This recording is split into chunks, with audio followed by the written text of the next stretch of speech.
भारत और चीन के बीच 21वें दौर की सीमा वार्ता आज नई दिल्ली में हुई। दोनों देशों ने वास्तविक नियंत्रण रेखा पर शांति बनाए रखने और सैन्य तनाव कम करने पर सहमति जताई। अगले दौर की बातचीत बीजिंग में होगी। जम्मू कश्मीर में आतंकियों के खिलाफ बड़ा ऑपरेशन। राजौरी जिले में सुरक्षा बलों ने संयुक्त कार्रवाई में 2 आतंकियों को मार गिराया। इलाके में तलाशी अभियान जारी है। सुरक्षाबलों को भारी मात्रा में हथियार और गोला बारूद बरामद हुए। मणिपुर में शांति वार्ता की नई पहल।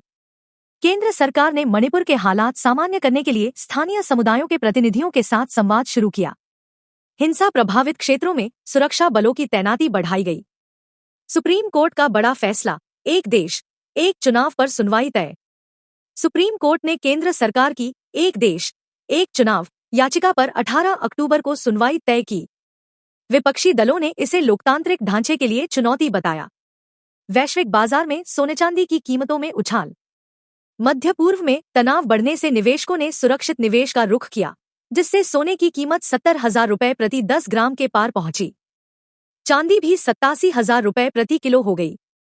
शेयर बाजार में हलचल, सेंसेक्स 350 अंक गिरा। विदेशी निवेशकों की बिकवाली और कच्चे तेल की बढ़ती कीमतों से बाजार में गिरावट आई। सेंसेक्स 350 अंक टूटा, निफ्टी 22,150 पर बंद हुआ। अयोध्या में दीपोत्सव की तैयारी शुरू।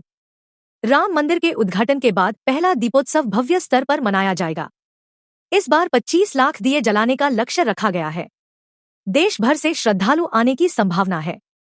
चंद्रयान 3 मिशन की सफलता पर इसरो को मिला अंतर्राष्ट्रीय सम्मान। संयुक्त राष्ट्र ने इसरो को ग्लोबल स्पेस इनोवेशन अवार्ड से सम्मानित किया। भारत को अंतरिक्ष अनुसंधान में अग्रणी देशों की सूची में शामिल किया गया। दिल्ली में प्रदूषण स्तर खतरनाक, AQI 410 के पार पहुंचा। सरकार ने निर्माण गतिविधियों पर आंशिक रोक लगाई और स्कूलों में ऑनलाइन कक्षाओं की सिफारिश की। उत्तर प्रदेश में भारी बारिश से जनजीवन प्रभावित।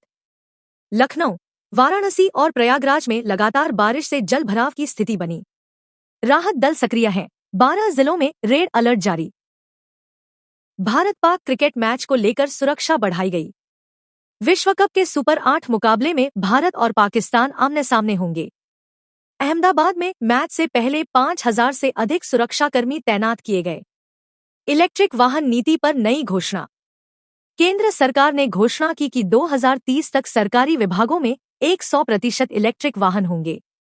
चार्जिंग स्टेशन के लिए नई सब्सिडी नीति लागू। बिहार में शिक्षक भर्ती पर हंगामा। नए भर्ती नियमों को लेकर पटना में हजारों अभ्यर्थियों ने प्रदर्शन किया। पुलिस और प्रदर्शनकारियों के बीच झड़पें हुईं, कई घायल हुए। पेट्रोल डीजल के दामों में फिर बढ़ोतरी।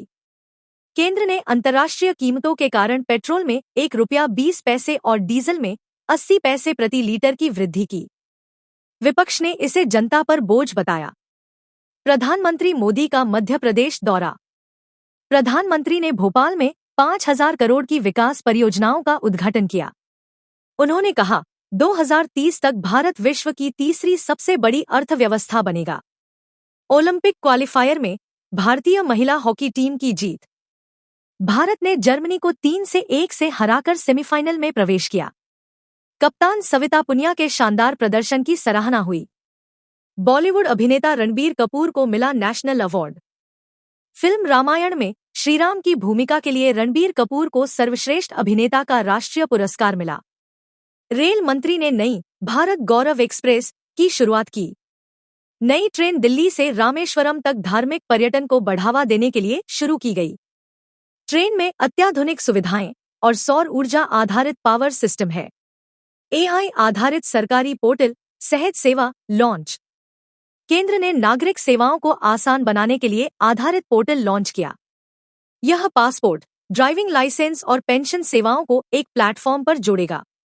अंतर्राष्ट्रीय मंच पर भारत की साख बढ़ी। G20 के बाद भारत को 2026 में ब्रिक्स सम्मेलन की मेजबानी सौंपी गई। प्रधानमंत्री ने कहा, भारत अब वैश्विक दक्षिण की आवाज बन चुका है।